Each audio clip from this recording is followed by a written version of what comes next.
जेह सिमरत गत पाईऐ तेह भज रे तै मीत। कहो नानक सुन रे मना औद घटत है नीत।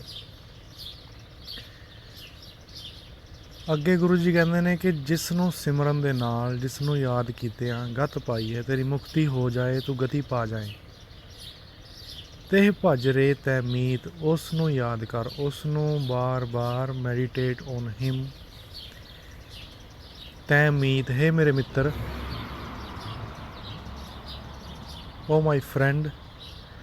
ਤੁਸੀਂ ਗੁਰਬਾਣੀ ਪੜ੍ਹੋ ਨਾ, ਗੁਰਬਾਣੀ ਅੰਦਰ ਹਰ ਜਗ੍ਹਾ 'ਤੇ ਬਾਰ-ਬਾਰ ਜਿਹੜੇ ਸ਼ਬਦ ਆਏ ਨੇ, ਕਿਸੇ ਵੀ ਗੁਰੂ ਜੀ ਦੇ ਉਹ ਸ਼ਬਦ ਹੋਣ, ਉਹਨਾਂ ਨੇ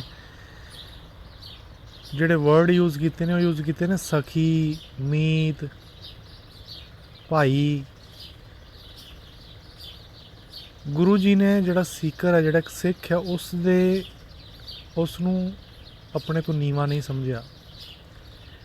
ਬਟ ਜੇ ਅਸੀਂ ਅੱਜ ਦੀ ਸਿੱਖੀ ਦੇਖੀਏ ਤਾਂ ਕੁਝ ਲੋਕ ਜਿਹੜੇ ਨੇ ਉਹ ਪਹਿਰਾਵਾ ਪਾ ਕੇ ਅਤੇ ਸਿੱਖੀ ਵੇਸ਼ ਭੂਸ਼ਾ ਜਿਹੜੀ ਉਹਨੂੰ ਧਾਰਨ ਕਰ ਲੈਂਦੇ ਨੇ ਅਤੇ ਆਪਣੇ ਆਪ ਨੂੰ ਉੱਚਾ ਸਮਝਣ ਲੱਗ ਪੈਂਦੇ ਨੇ। ਜਿਹੜੇ ਲੋਕ ਸਾਡੇ ਵਰਗੇ ਨੇ, ਕੇਸ ਕੱਟੇ ਹੋਏ ਨੇ, ਦਾੜੀ ਕੱਟੀ ਹੋਈ ਹੈ ਜਿਨ੍ਹਾਂ ਨੇ, ਉਹਨਾਂ ਨੂੰ ਕਹਿਣਗੇ ਇਹ ਲੋਕ ਜਿਹੜੇ ਨੇ ਪਤਿਤ ਲੋਕ ਨੇ, ਇਹ ਨੀਚ ਲੋਕ ਨੇ। ਪਰ ਤੁਸੀਂ ਗੁਰਬਾਣੀ ਪੜ੍ਹੋ, ਗੁਰਬਾਣੀ ਅੰਦਰ ਕਿਧਰੇ ਵੀ ਇੱਦਾਂ ਦੀਆਂ ਗੱਲਾਂ ਨਹੀਂ ਆਈਆਂ। ਗੁਰਬਾਣੀ ਅੰਦਰ ਗੁਰੂ ਸਾਹਿਬ ਨੇ ਮਿੱਤਰ, ਭਾਈ, ਸਿੱਖ ਇਹ ਲਫ਼ਜ਼ ਵਰਤੇ ਨੇ ਉਸ ਦੇ ਲਈ ਜਿਹੜਾ ਬੰਦਾ ਆਪਣੇ ਆਪ ਦੀ ਖੋਜ ਵਿੱਚ ਤੁਰਿਆ ਹੋਇਆ, ਜਿਹੜਾ ਬੰਦਾ ਉਸ ਪਰਮਾਤਮਾ ਦੀ ਯਾਦ ਵਿੱਚ ਡੁੱਬਿਆ ਹੋਇਆ, ਉਹ ਬੰਦਾ ਕੋਈ ਵੀ ਹੋ ਸਕਦਾ। ਸਰੀਰਿਕ ਜਿਹੜੀ ਬਣਤਰ ਹੈ ਜਾਂ ਸਰੀਰਿਕ ਜਿਹੜੇ ਕੇਸ ਨੇ ਜਾਂ ਦਾੜੀ ਮੋਛਾ, ਗੁਰਬਾਣੀ ਸਾਰੀ ਪੜ੍ਹ ਲਓ, ਕਿਧਰੇ ਵੀ ਤੁਹਾਨੂੰ ਇਹ ਇੰਸਟਰਕਸ਼ਨਸ ਨਹੀਂ ਮਿਲਣਗੀਆਂ ਕਿ ਸਰੀਰ ਬਹੁਤ ਜ਼ਰੂਰੀ ਹੈ। ਗੁਰਬਾਣੀ 'ਤੇ ਬਾਰ-ਬਾਰ ਇਹ ਸ਼ਬਦ ਆਏ ਨੇ ਕਿ ਤਨ ਮਨ ਅਰਪ ਹੈ। ਗੁਰੂ ਅੱਗੇ ਆਪਣਾ ਤਨ ਅਰਪ ਦਿਓ, ਮਨ ਅਰਪ ਦਿਓ। ਕਿਧਰੇ ਵੀ ਨਹੀਂ ਆਖਿਆ ਗਿਆ ਕਿ ਤਨ ਨੂੰ ਸਵਾਰੋ, ਕਿਧਰੇ ਵੀ ਨਹੀਂ ਆਖਿਆ ਗਿਆ ਕਿ ਤਨ ਦੇ ਕੁਝ ਅੰਗ ਜਿਹੜੇ ਨੇ ਉਹਨਾਂ ਨੂੰ ਲੰਬੇ ਕਰ ਲੈਣਾ, ਜਿਵੇਂ ਕੇਸ ਹੋ ਗਏ, ਦਾੜੀ ਹੋ ਗਈ, ਜਾਂ ਉਹਨਾਂ ਉੱਪਰ ਕੁਝ ਖਾਸ ਚਿੰਨ੍ਹ ਧਾਰਨ ਕਰ ਲੈਣਾ, ਇਸ ਦੇ ਨਾਲ ਤੁਸੀਂ ਧਾਰਮਿਕ ਹੋ ਜਾਓਗੇ। ਬਟ ਅੱਜ ਕੱਲ੍ਹ ਦੀ ਜਿਹੜੀ ਸਿੱਖੀ ਆ ਉਹਨੂੰ ਇਸ ਤਰੀਕੇ ਨਾਲ ਪੇਸ਼ ਕੀਤਾ ਜਾਂਦਾ ਕਿ ਸਿਰਫ ਅੰਮ੍ਰਿਤ ਛਕ ਲੈਣਾ ਅਤੇ ਕੁਝ ਚਿੰਨ੍ਹ ਧਾਰਨ ਕਰ ਲੈਣੇ, ਇੰਨਾ that is enough. But no, Guru ji ਕਹਿੰਦੇ ਨੇ ਜੇ ਸਿਮਰਤ ਗਤ ਪਾਈਏ, ਤੇਰਾ ਅਸਲ ਮਨੋਰਥ ਜਿਹੜਾ ਹੈ ਉਹ ਹੈ ਗਤੀ, ਉਹ ਹੈ ਮੁਕਤੀ ਪਾਉਣਾ, ਜੀਂਦੇ ਹੋਏ ਜੀਵਨ ਮੁਕਤ ਜਿਹਨੂੰ ਕਿਹਾ ਗਿਆ ਗੁਰਬਾਣੀ ਅੰਦਰ। ਜੇ ਸਿਮਰਤ ਗਤ ਪਾਈਏ ਤੇ ਭਜ ਰੇ ਤੈ ਮੀਤ, ਜਿਸ ਨੂੰ ਸਿਮਰਨ ਦੇ ਨਾਲ, ਜਿਸ ਨੂੰ ਯਾਦ ਕੀਤਿਆਂ ਮੁਕਤੀ ਹੋ ਜਾਏ, ਗਤੀ ਹੋ ਜਾਏ, ਉਸ ਨੂੰ ਹੇ ਮੇਰੇ ਮਿੱਤਰ ਯਾਦ ਕਰ। ਕਹੋ ਨਾਨਕ ਸੁਨ ਰੇ ਮਨਾ ਔਦ ਘਟਤਾ ਹੈ ਨੀਤ। ਗੁਰੂ ਜੀ ਕਹਿੰਦੇ ਨੇ ਹੇ ਨਾਨਕ, ਹੇ ਮੇਰੇ ਮਨ ਸੁਣ, ਪਲ ਪਲ ਜਿਹੜੀ ਹੈ ਤੇਰੀ ਉਮਰ, ਤੇਰੀ ਔਦ ਜਿਹੜੀ ਹੈ, ਤੇਰੀ ਲਾਈਫ ਜਿਹੜੀ ਹੈ ਉਹ ਨਿਕਲਦੀ ਜਾ ਰਹੀ ਹੈ।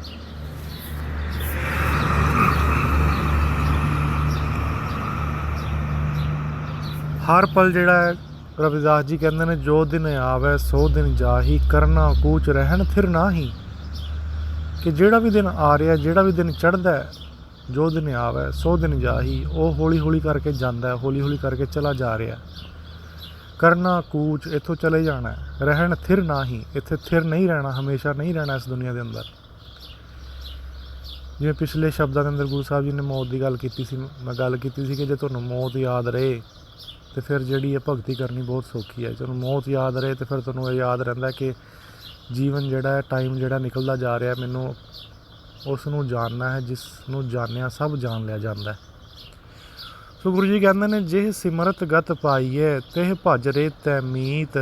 ਕਹੋ ਨਾਨਕ ਸੁਨ ਰੇ ਮਨਾ ਔਦ ਘਟਤ ਹੈ ਨੀਤ।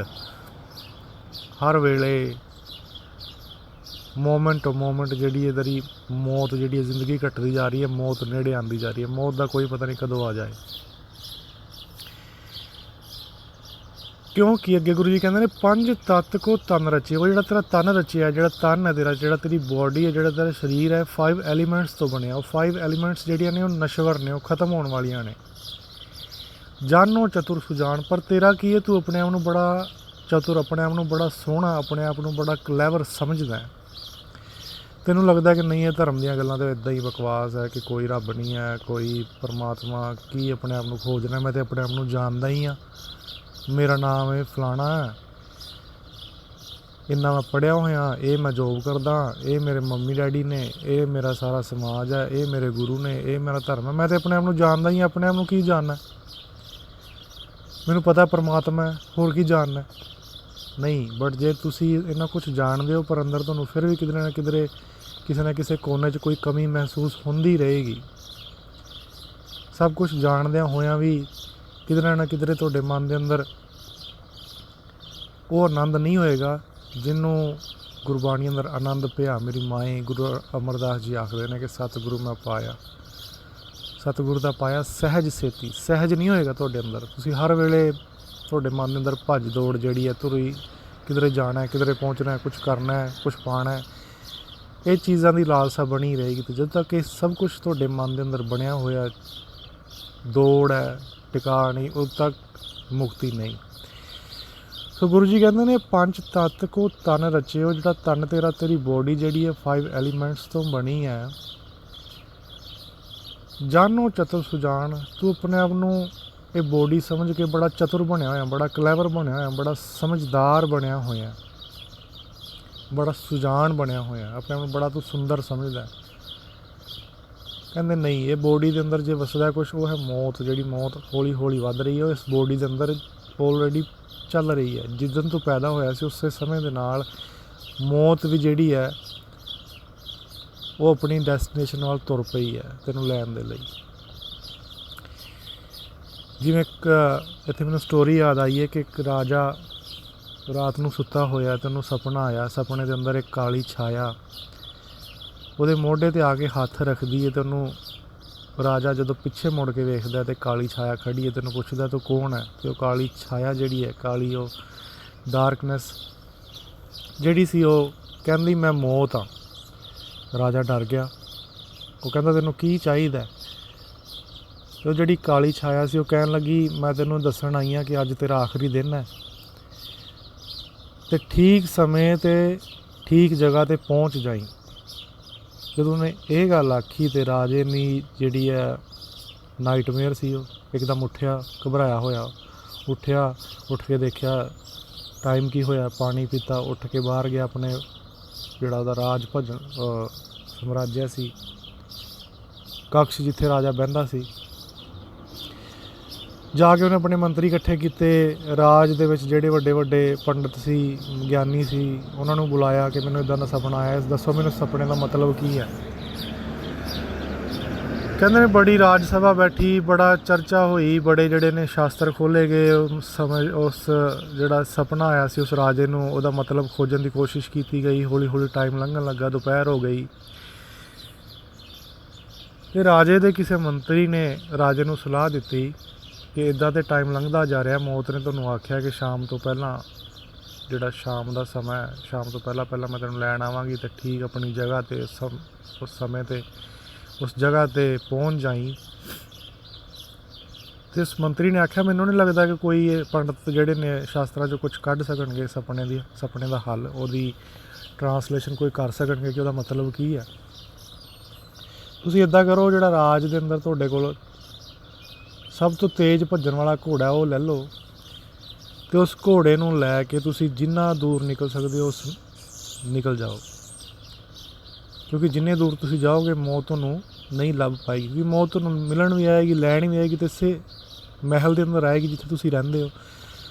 ਜਦੋਂ ਤੁਸੀਂ ਮਿਲੋਗੇ ਹੀ ਨਹੀਂ ਤਾਂ ਆਪੇ ਹੀ ਉਹ ਮੁੜ ਜਾਏਗੀ। ਇੱਦਾਂ ਬੰਦਾ ਚਤੁਰ ਬੰਦਾ, ਸੁਜਾਨ ਬੰਦਾ, ਆਪਣੇ ਆਪ 'ਚ ਬੜੇ ਇੰਟੈਲੀਜੈਂਟ ਮਨ ਦੇ ਅੰਦਰ ਵਿਚਾਰ ਲੈ ਕੇ ਆਉਂਦਾ ਕਿ ਇੱਦਾਂ ਹੋ ਜਾਏ ਤਾਂ ਇੱਦਾਂ ਕਰ ਲਏ, ਇੱਦਾਂ ਹੋ ਜਾਏ ਤਾਂ ਇੱਦਾਂ ਬਚਿਆ ਜਾ ਸਕਦਾ। ਸੋ ਜਿਹੜਾ ਰਾਜਾ ਸੀ ਉਹ ਕਹਿੰਦੇ ਨੇ ਉਹ ਘੋੜਾ ਲੈ ਕੇ ਭੱਜ ਗਿਆ ਅਤੇ ਬੜੀ ਦੂਰ ਨਿਕਲ ਗਿਆ। ਨਾ ਉਹਨੇ ਕੋਈ ਸਵੇਰ ਦਾ ਭੋਜਨ ਕੀਤਾ, ਨਾ ਉਹਨੂੰ ਕੋਈ ਆਪਣੇ ਵਸਤਰਾਂ ਦਾ ਗਿਆਨ ਕਿ ਕੀ ਪਾਉਣਾ ਕੀ ਨਹੀਂ। ਜਦੋਂ ਬੰਦੇ ਨੂੰ ਮੌਤ ਦਿਸਦੀ ਹੋਏ ਫਿਰ ਉਸ ਬੰਦੇ ਨੂੰ ਨਾ ਸਰੀਰ ਦਾ ਗਿਆਨ ਰਹਿ ਜਾਂਦਾ, ਨਾ ਉਹਨੂੰ ਖਾਣ ਪੀਣ ਦਾ ਕੁਛ ਪਤਾ ਰਹਿ ਜਾਂਦਾ। ਜਦੋਂ ਤੱਕ ਅਸੀਂ ਮੌਤ ਨੂੰ ਭੁਲਾਉਂਦੇ ਹਾਂ ਉਦੋਂ ਤੱਕ ਹੀ ਅਸੀਂ ਇਹਨਾਂ ਚੀਜ਼ਾਂ 'ਚ ਉਲਝੇ ਰਹਿੰਦੇ ਹਾਂ। ਸੋ ਰਾਜਾ ਭੱਜਦਾ ਹੈ, ਸ਼ਾਮ ਹੋ ਜਾਂਦੀ ਹੈ, ਦੁਪਹਿਰ ਤੋਂ ਬੜੀ ਦੂਰ ਨਿਕਲ ਜਾਂਦਾ ਹੈ। ਜਦੋਂ ਭੱਜਦਾ ਭੱਜਦਾ ਘੋੜਾ ਵੀ ਥੱਕ ਜਾਂਦਾ ਹੈ, ਰਾਜਾ ਵੀ ਥੱਕ ਜਾਂਦਾ ਹੈ। ਸੂਰਜ ਢਲ ਜਾਂਦਾ ਹੈ, ਤਾਰੇ ਨਿਕਲਣੇ ਸ਼ੁਰੂ ਹੋ ਜਾਂਦੇ ਨੇ, ਰਾਤ ਦੀ ਸ਼ੁਰੂਆਤ ਹੋਣ ਵਾਲੀ ਹੋ ਜਾਂਦੀ ਹੈ। ਤੇ ਉਹ ਰਾਜਾ ਜਿਹੜਾ ਹੈ ਨਿਸ਼ਚਿੰਤ ਹੋ ਕੇ ਘੋੜੇ ਤੋਂ ਉਤਰਦਾ ਤੇ ਘੋੜੇ ਨੂੰ ਥਾਪੜਾ ਦੇ ਕੇ ਆਖਦਾ ਕਿ ਤੇਰਾ ਬੜਾ ਧੰਨਵਾਦ, ਥੈਂਕ ਯੂ ਵੈਰੀ ਮੱਚ ਕਿ ਤੂੰ ਮੈਨੂੰ ਇੰਨੀ ਦੂਰ ਲੈ ਕੇ ਆਇਆ। ਤੂੰ ਅੱਜ ਆਪਣੇ ਅਸਲ ਘੋੜੇ ਹੋਣ ਦਾ ਜਿਹੜਾ ਉਹ ਫਰਜ਼ ਨਿਭਾਇਆ। ਤੈਨੂੰ ਇਸੇ ਕਰਕੇ ਮੈਂ ਖਰੀਦਿਆ ਸੀ ਕਾਬੁਲ ਤੋਂ ਕਿ ਤੂੰ ਬਹੁਤ ਤੇਜ਼ ਦੌੜਦਾ, ਬਹੁਤ ਤਾਕਤਵਰ ਹੈ। ਤੇ ਕਹਿੰਦੇ ਨੇ ਜਦੋਂ ਘੋੜੇ ਨੂੰ ਬੰਨ੍ਹ ਕੇ ਦਰਖਤ ਦੇ ਨਾਲ ਤੇ ਬਹਿਣ ਲੱਗਾ ਕਿ ਚਲੋ ਹੁਣ ਵਿਸ਼ਰਾਮ ਕਰ ਲਿਆ ਜਾਏ, ਹੁਣ ਤੇ ਬਹੁਤ ਦੂਰ ਆ ਗਿਆ, ਹੁਣ ਮੌਤ ਦਾ ਕੀ ਡਰ ਹੈ। ਜਦੋਂ ਨੇ ਘੋੜਾ ਬੰਨਿਆ ਤੇ ਬੈਠਣ ਲਈ ਤਿਆਰ ਹੋਣ ਲੱਗਾ ਆਪਣਾ ਦਰਖਤ ਦੇ ਥੱਲੇ ਕਿ ਚਲੋ ਹੁਣ ਵਿਸ਼ਰਾਮ ਕਰ ਲਿਆ ਜਾਏ, ਕਹਿੰਦੇ ਨੇ ਉਸੇ ਵੇਲੇ ਪਿੱਛੇ ਜਿਹੜੀ ਉਹ ਕਾਲੀ ਛਾਇਆ ਜਿਹੜੀ ਉਹਨੇ ਸੁਪਨੇ 'ਚ ਵੇਖੀ ਸੀ ਉਹਦੇ ਮੋਢੇ 'ਤੇ ਆ ਕੇ ਹੱਥ ਰੱਖਦੀ ਹੈ। ਪਿੱਛੇ ਮੁੜ ਕੇ ਦੇਖਦਾ ਤੇ ਇੱਕਦਮ ਡਰ ਜਾਂਦਾ ਹੈ। ਕਹਿਣ ਲੱਗਾ ਤੂੰ, ਕਿਉਂਕਿ ਉਹਨੂੰ ਪਹਿਚਾਣ ਲਿਆ ਤੇ ਉਹੀ ਛਾਇਆ, ਉਹੀ ਪਰਛਾਈ ਹੈ ਜਿਹਨੇ ਮੈਨੂੰ ਸੁਪਨੇ 'ਚ ਦਰਸ਼ਨ ਦਿੱਤੇ ਸੀ। ਤੇ ਉਹ ਪਰਛਾਈ ਹੱਸ ਕੇ ਬੋਲਣ ਲੱਗੀ, ਕਹਿਣ ਲੱਗੀ ਮੈਨੂੰ ਡਰ ਸੀ, ਮੈਨੂੰ ਇਹੀ ਡਰ ਸੀ, ਇਸੇ ਕਰਕੇ ਮੈਂ ਤੇਰੇ ਸੁਪਨੇ 'ਚ ਆਈ ਸੀ ਕਿ ਠੀਕ ਸਮੇਂ ਤੇ ਠੀਕ ਜਗ੍ਹਾ 'ਤੇ ਪਹੁੰਚ ਜਾਈਂ। ਇਹੀ ਜਿਹੜਾ ਸਮਾਂ, ਇਹੀ ਜਿਹੜਾ ਟਾਈਮ ਤੇ ਇਹੀ ਜਿਹੜੀ ਜਗ੍ਹਾ ਤੇਰੇ ਮਰਨ ਲਈ ਨਿਸ਼ਚਿਤ ਕੀਤੀ ਗਈ ਸੀ। ਧੰਨਵਾਦ ਕਰਦੀ ਹਾਂ ਮੈਂ ਤੇਰੇ ਘੋੜੇ ਨੂੰ, ਜਿਵੇਂ ਤੂੰ ਧੰਨਵਾਦ ਕੀਤਾ ਉਵੇਂ ਮੈਂ ਤੇਰੇ ਘੋੜੇ ਨੂੰ ਧੰਨਵਾਦ ਕਰਦੀ ਹਾਂ ਕਿ ਥੈਂਕ ਯੂ ਵੈਰੀ ਮੱਚ ਤੇਰਾ, ਕਿ ਤੂੰ ਜਿੱਥੇ ਇਸ ਰਾਜੇ ਨੇ ਪਹੁੰਚਣਾ ਸੀ, ਜਿਹੜੇ ਸਮੇਂ 'ਤੇ ਪਹੁੰਚਣਾ ਸੀ, ਉਹਨੂੰ ਲੈ ਕੇ ਆ ਗਿਆ। ਮੈਨੂੰ ਇਹੀ ਚਿੰਤਾ ਸੀ ਕਿ ਤੂੰ ਤੇ ਆਪਣੇ ਮਹਿਲ 'ਚ ਸੁੱਤਾ ਪਿਆ ਸੀ ਤੇ ਜਿਹੜੇ ਤੇਰੀ ਮਰਨ ਦੀ ਜਗ੍ਹਾ ਸੀ, ਮਰਨ ਦਾ ਟਾਈਮ ਸੀ, ਉਹ ਇੱਥੇ ਲਿਖਿਆ ਹੋਇਆ ਸੀ ਤੇਰੇ ਮਹਿਲ ਤੋਂ ਇੰਨੀ ਦੂਰ। ਮੈਨੂੰ ਇਹੀ ਟੈਨਸ਼ਨ ਸੀ ਕਿ ਇੰਨੀ ਦੂਰ ਤੂੰ ਆਏਗਾ ਕਿੱਦਾਂ। ਇਸੇ ਕਰਕੇ ਮੈਂ ਤੈਨੂੰ ਚੇਤਾਉਣ ਲਈ ਗਈ ਸੀ ਕਿ ਅਬ ਠੀਕ ਜਗ੍ਹਾ 'ਤੇ ਠੀਕ ਟਾਈਮ 'ਤੇ ਪਹੁੰਚ ਜਾਈਂ।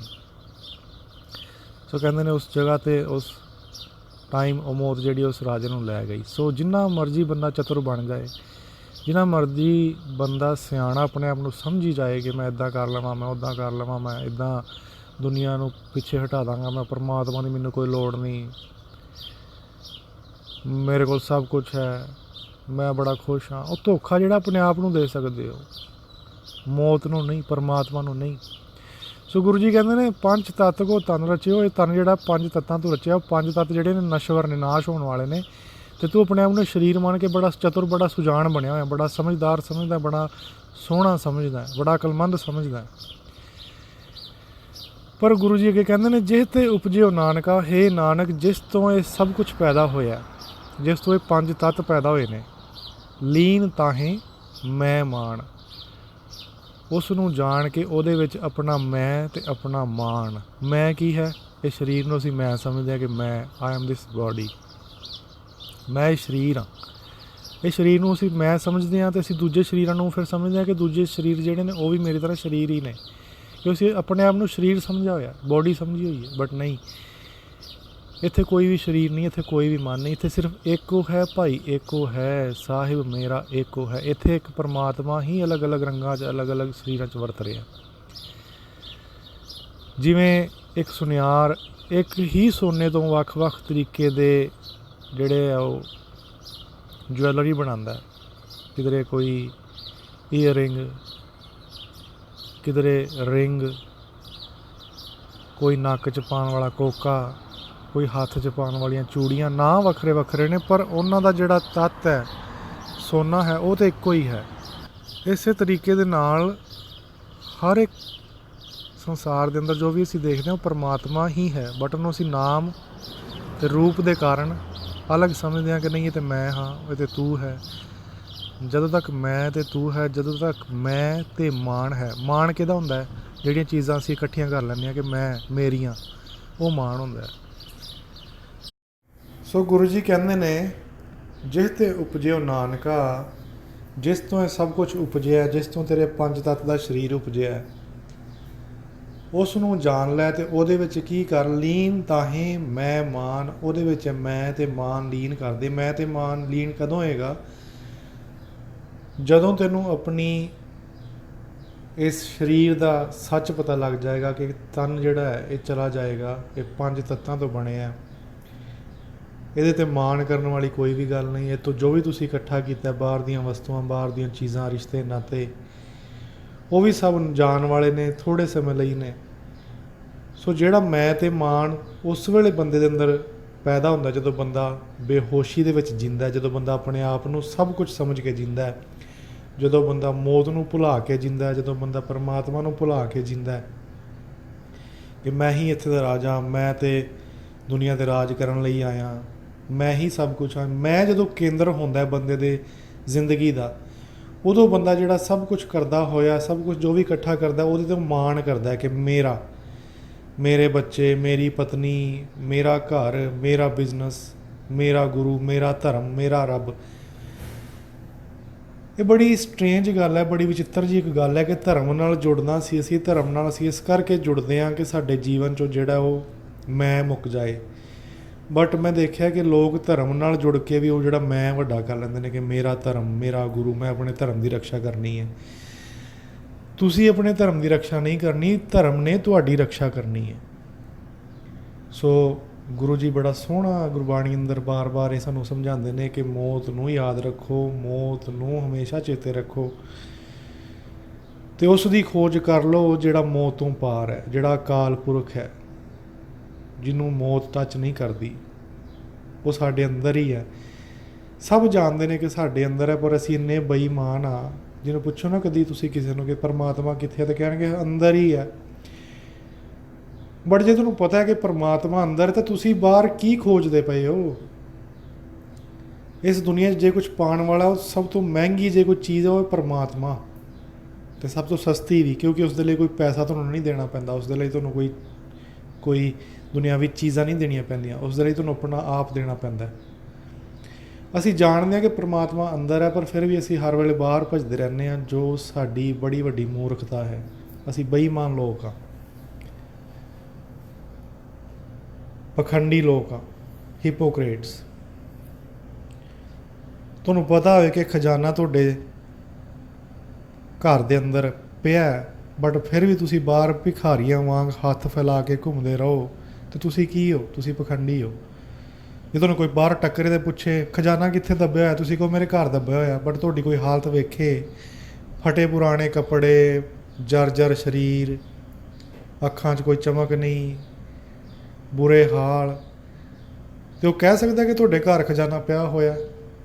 ਨਹੀਂ, ਤੁਸੀਂ ਸਿਰਫ ਸੁਣੀ ਹੋਈ ਗੱਲ ਕਰ ਰਹੇ ਹੋ। ਤੁਸੀਂ ਸਿਰਫ ਇੱਕ ਪੜ੍ਹੀ ਹੋਈ ਗੱਲ ਕਰ ਰਹੇ ਹੋ, ਕਿਧਰੇ ਪੜ੍ਹ ਲਿਆ, ਕਿਧਰੇ ਸੁਣ ਲਿਆ, ਪਰਮਾਤਮਾ ਅੰਦਰ ਹੈ, ਪਰਮਾਤਮਾ ਅੰਦਰ ਹੈ। ਬਟ ਜਦੋਂ ਤੱਕ ਤੁਸੀਂ ਉਹਨੂੰ ਪਾ ਨਹੀਂ ਲੈਂਦੇ, ਉਦੋਂ ਤੱਕ ਇਸ ਗੱਲ ਦਾ ਕੋਈ ਵੀ ਮਤਲਬ ਨਹੀਂ। ਸੋ ਅਸੀਂ ਵੀ ਸਿਰਫ ਗੱਲਾਂ ਨਾ ਕਰੀਏ, ਜੋ ਅੰਦਰ ਉਹਨੂੰ ਪਾਈਏ, ਕਿਉਂਕਿ ਇਹ ਬਹੁਤ ਕੋਈ ਵੱਡੀ ਗੱਲ ਨਹੀਂ ਉਸਨੂੰ ਪਾਉਣਾ। ਬਾਹਰ ਧਨ ਇਕੱਠਾ ਕਰਨਾ, ਪੈਸਾ ਇਕੱਠਾ ਕਰਨਾ, ਬਾਹਰ ਦੇ ਲੋਕਾਂ ਦੇ ਜੋ ਕੰਮ ਅਸੀਂ ਕਰਦੇ ਹਾਂ ਉਹ ਬਹੁਤ ਔਖੇ ਨੇ। ਬਟ ਆਪਣੇ ਆਪ ਨੂੰ ਪਾਉਣਾ ਕੋਈ ਔਖੀ ਗੱਲ ਨਹੀਂ। ਬਾਹਰ ਨੂੰ ਛੱਡ ਕੇ ਆਪਣੇ ਨਾਲ ਸਿਰਫ ਬਹਿਣਾ। ਬੈਠਾ ਰਹੋ ਅਰ ਜਾਗ, ਕਬੀਰ ਸੂਤਾ ਕਿਆ ਕਰੇ। ਕਬੀਰ ਸੁੱਤਿਆ ਹੋਇਆ ਕੀ ਕਰ ਰਿਹਾ, ਕਿਹੜੇ ਕੰਮਾਂ 'ਚ ਉਲਝਿਆ ਹੋਇਆ? ਬੈਠਾ ਰਹੋ, ਬਹਿ ਜਾ ਔਰ ਜਾਗ, ਐਂਡ ਬੀ ਅਵੇਅਰ। ਬਹਿ ਕੇ ਜਾਗਣ ਦੇ ਵਿੱਚ ਹੀ ਉਸ ਦੇ ਦਰਸ਼ਨ ਹੋ ਜਾਂਦੇ ਨੇ ਇੱਕ ਦਿਨ, ਜੋ ਸਾਡੇ ਅੰਦਰ ਹੈ। ਸੋ ਗੁਰੂ ਜੀ ਕਹਿੰਦੇ ਨੇ ਪੰਜ ਤੱਤ ਕੋ ਤਨ ਰਚਿਓ, ਜਾਨੋ ਚਤੁਰ ਸੁਜਾਨ। ਆਪਣੇ ਆਪ ਨੂੰ ਬੜਾ ਚਤੁਰ ਸਮਝਦਾ, ਬੜਾ ਸੁਜਾਨ ਸਮਝਦਾ। ਜਿਹੇ ਤੇ ਉਪਜਿਓ ਨਾਨਕਾ, ਲੀਨ ਤਹਿ ਮਹਿਮਾਨ। ਜਿਸ ਤੋਂ ਸਭ ਕੁਛ ਪੈਦਾ ਹੋਇਆ, ਜਿਸ ਨੇ ਸਭ ਕੁਛ ਪੈਦਾ ਕੀਤਾ ਹੈ। ਇਹ ਕਵੀ ਸੀ ਗੱਲ ਆਖਦੇ ਆ ਕਿ ਪਰਮਾਤਮਾ ਨੇ ਸਭ ਕੁਛ ਪੈਦਾ ਕੀਤਾ। ਇਹ ਵੀ ਗੱਲ ਨਹੀਂ, ਇੱਦਾਂ ਨਹੀਂ ਹੈ। ਪਰਮਾਤਮਾ ਨੇ ਸਭ ਕੁਛ ਪੈਦਾ ਨਹੀਂ ਕੀਤਾ। ਪਰਮਾਤਮਾ ਸਭ ਕੁਛ ਦੇ ਵਿੱਚ ਆਪ ਪ੍ਰਗਟ ਹੋ ਰਿਹਾ। ਜਿਵੇਂ ਤੁਸੀਂ ਰਾਤ ਨੂੰ ਸੌਂ ਜਾਂਦੇ ਹੋ ਅਤੇ ਤੁਹਾਡੇ ਮਨ ਦੇ ਵਿੱਚੋਂ ਹੀ ਸੁਪਨੇ ਪੈਦਾ ਹੁੰਦੇ ਨੇ। ਤੁਸੀਂ ਸੁਪਨੇ ਕ੍ਰੀਏਟ ਨਹੀਂ ਕਰਦੇ, ਸੁਪਨੇ ਪੈਦਾ ਹੁੰਦੇ ਨੇ ਤੁਹਾਡੇ ਮਨ ਦੀ ਆਪਣੀ ਜਾਲ ਦੇ ਵਿੱਚੋਂ।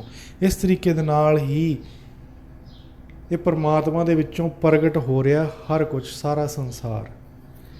ਪਰਮਾਤਮਾ ਅਤੇ ਸੰਸਾਰ ਦੋ ਨਹੀਂ, ਇੱਕ ਹੀ ਹੈ। ਜਿਵੇਂ ਤੁਸੀਂ ਸੁੱਤੇ ਹੋਏ ਅਤੇ ਜਿਹੜਾ ਤੁਸੀਂ ਸੁਪਨਾ ਦੇਖ ਰਹੇ ਹੋ, ਉਹ ਦੋ ਨਹੀਂ, ਇੱਕ ਹੀ ਮਾਈਂਡ ਦੇ ਵਿੱਚ ਇੱਕ ਹੀ ਚੀਜ਼ ਚੱਲ ਰਹੀ ਹੈ। ਬਟ ਤੁਸੀਂ ਸਵੇਰੇ ਉੱਠਦੇ ਹੋ ਤਾਂ ਤੁਹਾਨੂੰ ਇਹ ਕਹਿਣਾ ਪੈਂਦਾ ਕਿ ਮੈਂ ਸੁਪਨਾ ਦੇਖਿਆ, ਫਿਰ ਉਹ ਦੋ ਹੋ ਜਾਂਦੇ ਨੇ। ਇਸੇ ਤਰੀਕੇ ਨਾਲ, ਕਿਉਂਕਿ ਇਹ ਭਾਸ਼ਾ ਜਿਹੜੀ, ਇੱਕ ਲੈਂਗੁਏਜ ਜਿਹੜੀ ਹੈ, ਹਮੇਸ਼ਾ ਦੋ ਦੇ ਵਿੱਚ ਵੰਡ ਦਿੰਦੀ ਹੈ। ਇਸੇ ਤਰੀਕੇ ਨਾਲ ਅਸੀਂ ਕਹਿ ਦਿੰਦੇ ਹਾਂ ਪਰਮਾਤਮਾ ਨੇ ਦੁਨੀਆ ਬਣਾਈ। ਨਹੀਂ, ਪਰਮਾਤਮਾ ਨੇ ਦੁਨੀਆ ਨਹੀਂ ਬਣਾਈ, ਪਰਮਾਤਮਾ ਇਸ ਦੁਨੀਆ ਦੇ ਵਿੱਚ ਆਪ ਬਣਿਆ ਹੋਇਆ ਹੈ। ਸੋ ਆਓ ਅਸੀਂ ਵੀ ਉਸ ਨੂੰ ਖੋਜੀਏ, ਗੁਰੂ ਜੀ ਦੀ ਗੱਲ ਮੰਨੀਏ। ਬਾਹਰ ਦੇ ਕੰਮ ਛੱਡਦੇ ਨਹੀਂ, ਛੱਡ ਕੇ ਭੱਜ ਨਹੀਂ ਜਾਣਾ, ਕਿਧਰੇ ਖਾਲੀ ਹਿਮਾਲਿਆ 'ਤੇ ਜਾ ਕੇ ਨਹੀਂ ਬਹਿਣਾ। ਬਾਹਰ ਦੇ ਕੰਮ ਕਰੋ, ਬਟ ਉਹਨਾਂ ਨੂੰ ਸੀਰੀਅਸ ਨਹੀਂ ਲੈਣਾ। ਉਹਨਾਂ ਨੂੰ ਇਹ ਨਹੀਂ ਲੈਣਾ ਕਿ ਸਭ ਕੁਝ ਬਾਹਰ ਦੇ ਕੰਮ, ਸਭ ਕੁਝ ਉਹੀ ਹੈ, ਪੈਸਾ ਕਮਾਉਣਾ ਹੀ ਸਭ ਕੁਝ ਹੈ, ਉਹਦੇ ਲਈ ਜ਼ਿੰਦਗੀ ਕੱਢ ਦੇਣੀ,